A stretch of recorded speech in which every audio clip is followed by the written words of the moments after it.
Christians, patriots, Trumpers, let not your heart be troubled. Now, today's Monday, the day before Election Day, Tuesday, November the 5th, of course. And I know you're probably nervous. I was kind of nervous this last week, but after following this channel, I'm fixing to show you right now, it kind of eased the nerves that I had. To be honest, I'm still somewhat nervous, but I'm going to be honest, y'all. Just looking at the whole ground game, the numbers, the polling, the early registration, just the energy level, I think that Trump has this. And not only do I think he has the electoral college vote, I think he also has the popular vote.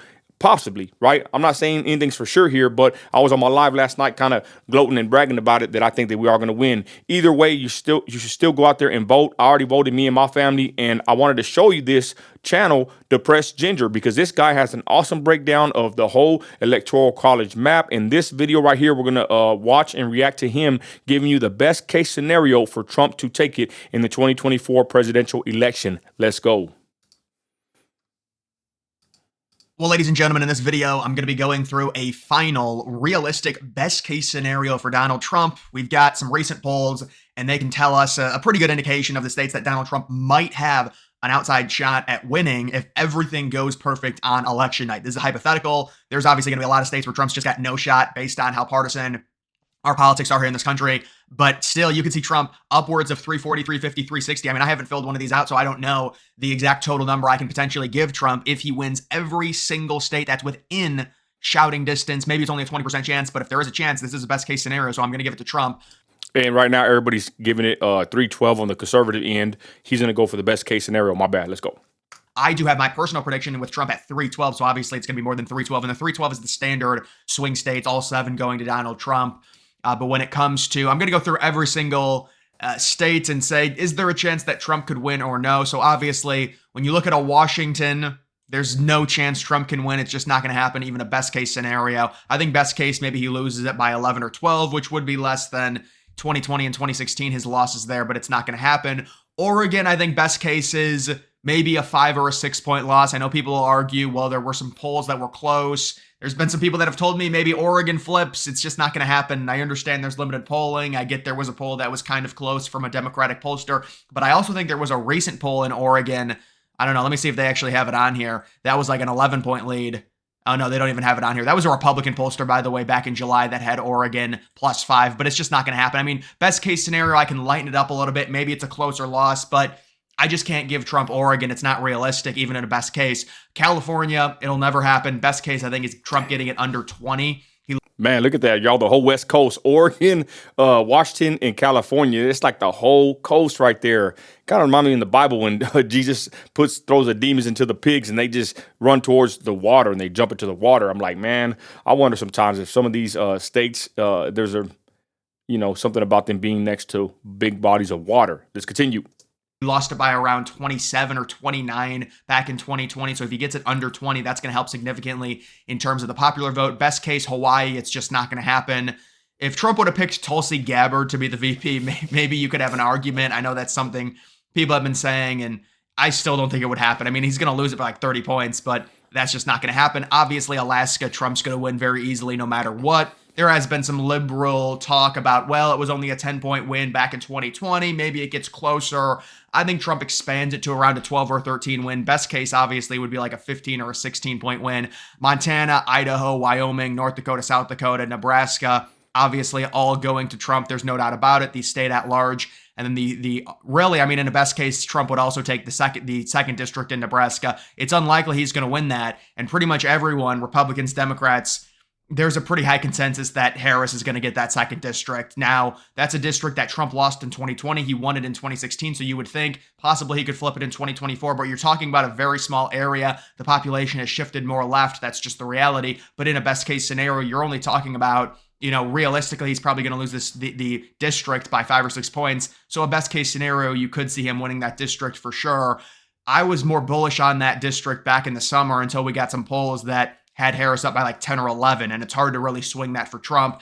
Kansas, obviously, Oklahoma, Texas. Texas, best case scenario would be, I think, like an 8 or a 9-point win. Some people will say it'll be a double-digit win in Texas. It's just hard to see based off of the population shift in that state. I think we're very happy with a 7 or an 8 point win. If you guys don't know what's been happening to Texas, I'm sure many of you do. You look at 2012 to 2016 to 2020, it's shifted about 3.5 points to the left every single cycle. Trump won it by 9 points in 2016. It was down to 5.8 in 2020. Liberals are trying to get that dialogue going in Texas as it's gotten more electoral votes. More liberals have piled into that state. It's become very important. And obviously, they want to get down to 3 or 2 points, make it a swing state. If Trump can win the state by 7 or 8 points, that's going to stop the narrative of Texas being purple. And it's going to be seen heading into the 2028 election as a more Republican state, even though it's gotten closer over time with the population shifts. So best case, I think would be 9 or 10. But realistically, I think it's going to be a 7 or an 8 point win right now. It's looking like for Donald Trump in Texas.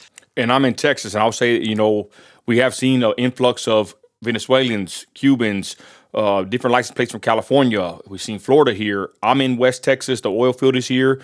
So that is a factor.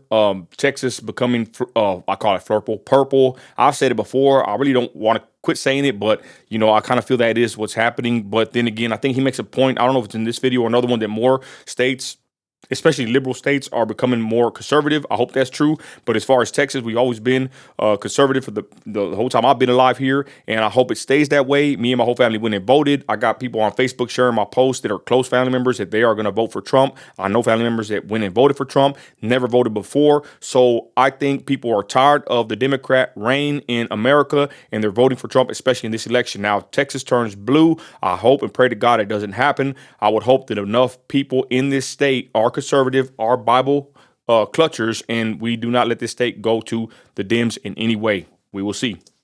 Best case would include a win in New Mexico. It would be a very close win. Donald Trump did visit New Mexico on Halloween for a rally in Albuquerque, so his internal numbers suggest that he must have at least some chance. You're not going to go out of your way and go to New Mexico, 4 or 5 days before the election. That's right. For no reason. So right now, the polls that I've seen is about a 5 or a 6 point loss in New Mexico. That's the margin that I would project. But a best case scenario, you visit New Mexico, it's right along the border. There's some narrative there that Trump could potentially flip it.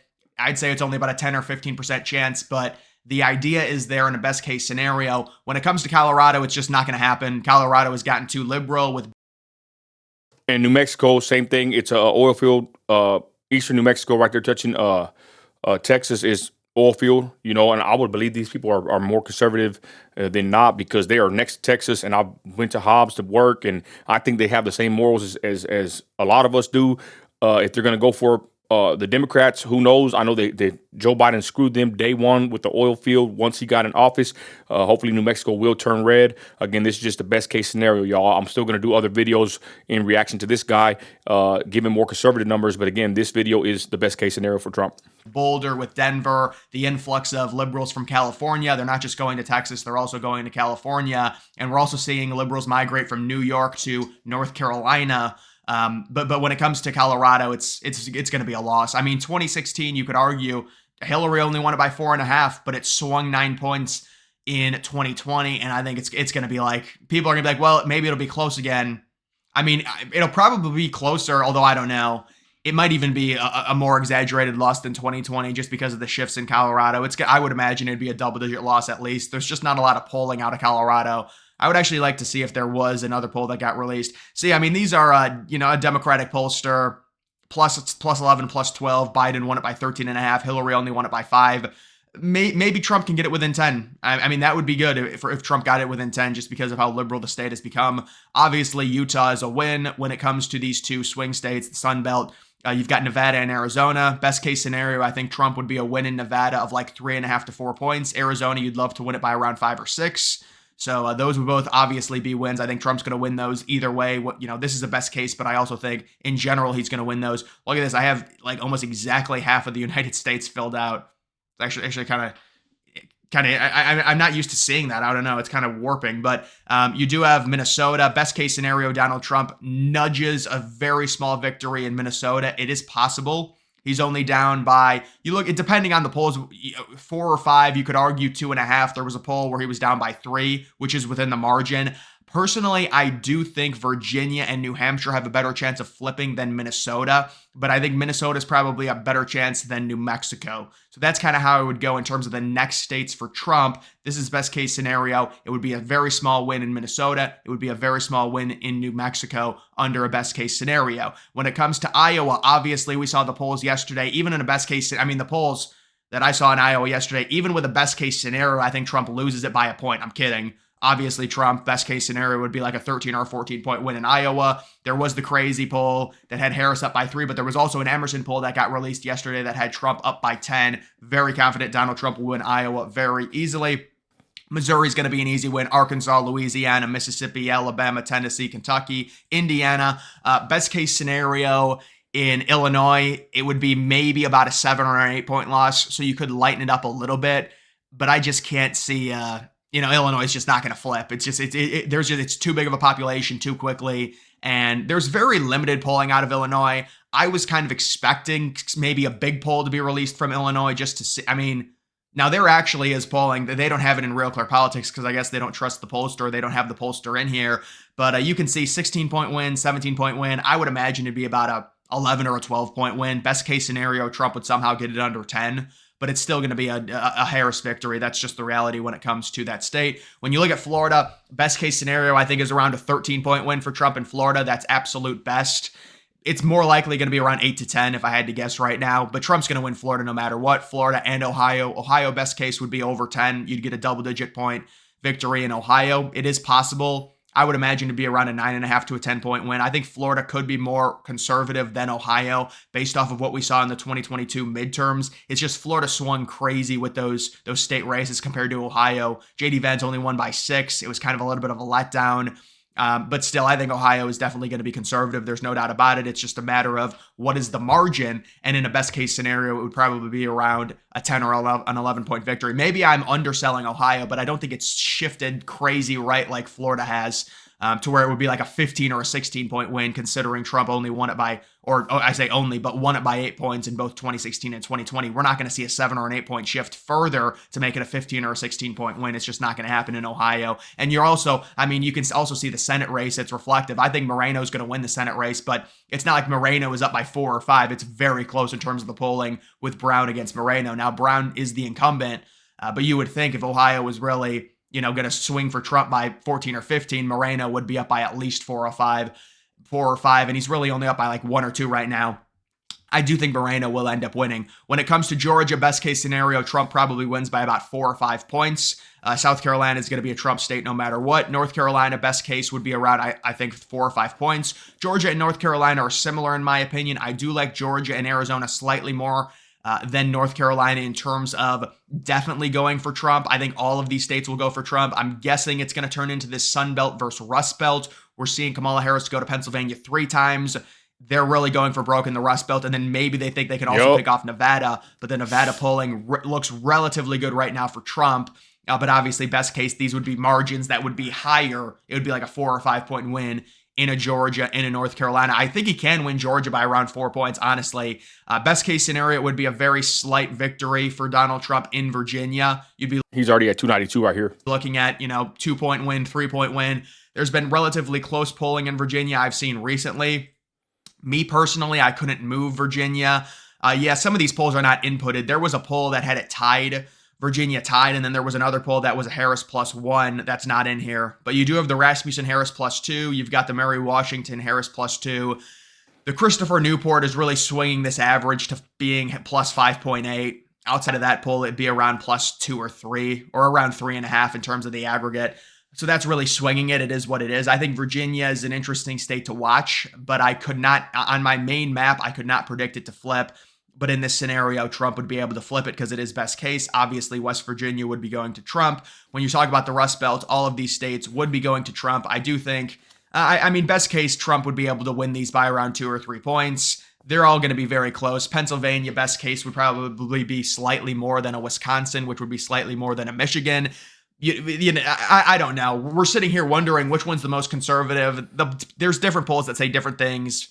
The relative opinion is that Pennsylvania is the most conservative out of the Rust Belt based on previous history and also this election cycle, the polling that we've seen, but it's very, very close.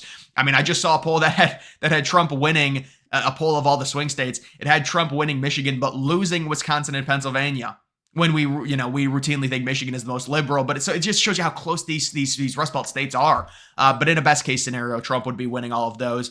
Best case scenario, Trump would also take New Hampshire, and I do think there is a chance Trump can win New Hampshire. You look at the polls in New Hampshire right now; it is very, very close. Real Clear Politics did switch New Hampshire from a lean Dem to a pure toss-up. You've got a Rasmussen Harris +1. There was another poll that's not in here that was Trump plus 0.5. Maybe not the best pollster, but even an Emerson Harris +3, that's within the margin. So New Hampshire is a state with a bunch of independents. It is possible. Now, me personally, I don't have it flipped on my official map, but it is potentially possible depending on what happens. It would not totally shock me. Another thing that I could see Donald Trump very narrowly winning Maine at large. Now, Trump's obviously are very likely going to win that second district. I guess the best case scenario, we'll put it in bold. The first district, there's zero chance Trump has of winning it. But when it comes to that, the two electoral votes, the Maine at large, there was a student poll that was released that was very accurate in 2020 that does have Donald Trump up by 8 points. I'm not saying it's going to happen. I would say right now Harris is the favorite for the two electoral votes in the Maine at large. Trump's going to win the second district. Harris is definitely going to win the first district, but in a best case scenario, Trump would win that state as well. You look how blue this map is. I mean, it is very, very, or excuse me, look how red this map is. It's very, very red. When it comes to New York, I just can't see it. I can't even lighten it just because like a best case scenario for me is like 13 or 14 point loss. There was some sad polls in New York, like, because originally we were seeing Biden Trump polls and it was like legitimately Trump was losing like 7 points in New York back in the summer, which is crazy. And you would think the trajectory with Trump going to Madison Square Garden, doing another rally in New York, the energy's amazing, but we just have not seen that. Now, there's not a lot of polling, and I think the polls are overestimating Harris. They've got her up by an average of like 17.5. I don't think it's going to be that margin. The thing for New York that we're going to be watching is how much is Trump actually able to make up from the loss in 2020 of around 23.5 points. Can he cut that in half and only lose by 12? Because I've been thinking like about 12.5 point loss. We'll see. But it would have to be Trump outperforming the polls in New York, which he's done routinely. But I'm just interested to see the margin. Even in a best case scenario, New York's not going to happen. Vermont's not going to happen. Connecticut's not going to happen. Best case scenario, we can lighten New Jersey a little, but it's not going to happen. Even in a best case scenario, at this late in the cycle, he's not going to win New Jersey. I know there's some good in-person early voting numbers. That's nice. And Trump actually talked about it, but it's just not going to happen. New Jersey, I think best case is about a 7.5 point loss. The GOP party in New Jersey apparently is terrible, I've been told, and they're just, I believe it, don't do a good job. But either way, it's just a liberal state right now. It is what it is. I mean, we are seeing the shifts in a New York and in a New Jersey, but it's not going to be far enough, in my opinion, to really swing it. Delaware is going to be a liberal state no matter what. Maryland, D.C., Rhode Island, and then Massachusetts. So, yeah, it would be around 347 for Trump. I do think that very likely is his absolute high water mark. That's very narrowly winning a Virginia, New Hampshire, Minnesota, and a New Mexico. The only argument you might be able to make would be an Oregon, and that's it. I can't see a New Jersey argument for Trump right now. Illinois is not going to happen. You know, I think Illinois really is just, it's a liberal state. I mean, Oregon, you could argue maybe it's within 5 or 6 on a perfect night for Trump. But this is a very, very red map. And yeah, I would say 347 right now would be the absolute high water mark. That's with Maine at large as well, and that's winning the second district in Nebraska. And this would be kind of the official landslide type victory for Trump. Now, I classify a landslide as like around 370, 380 electoral votes. That to me, that's a total blowout landslide. But this is crazy, 347 to 191. And this would be a popular vote win of probably undoubtedly of like 3.5 points for Donald Trump, or maybe around 3. But either way, this would be Trump's best case scenario at this point. That's going to do it for this video, guys. Make sure you follow me on X. Link to that. And there he is, y'all. Shout out the depressed ginger. So, best case scenario, Trump at 347. I'm going to do another video of what's more likely. Again, I've heard that number, 312, from multiple videos and people that do this stuff on the regular. I'm just barely getting into this since about a couple, maybe about less than a week ago, watching the polls, electoral college map, how people are going, what they're thinking is going to happen. Again, this is just my take on it. I think Trump is going to win. I've already did my part. Basically, it's in God's hands, the hands of the people. They are voting for these leaders. Go out there, go vote. Again, follow Depressed Ginger. Great channel, great updates. And let's hope we get that dub come election day. I'm out of here, y'all.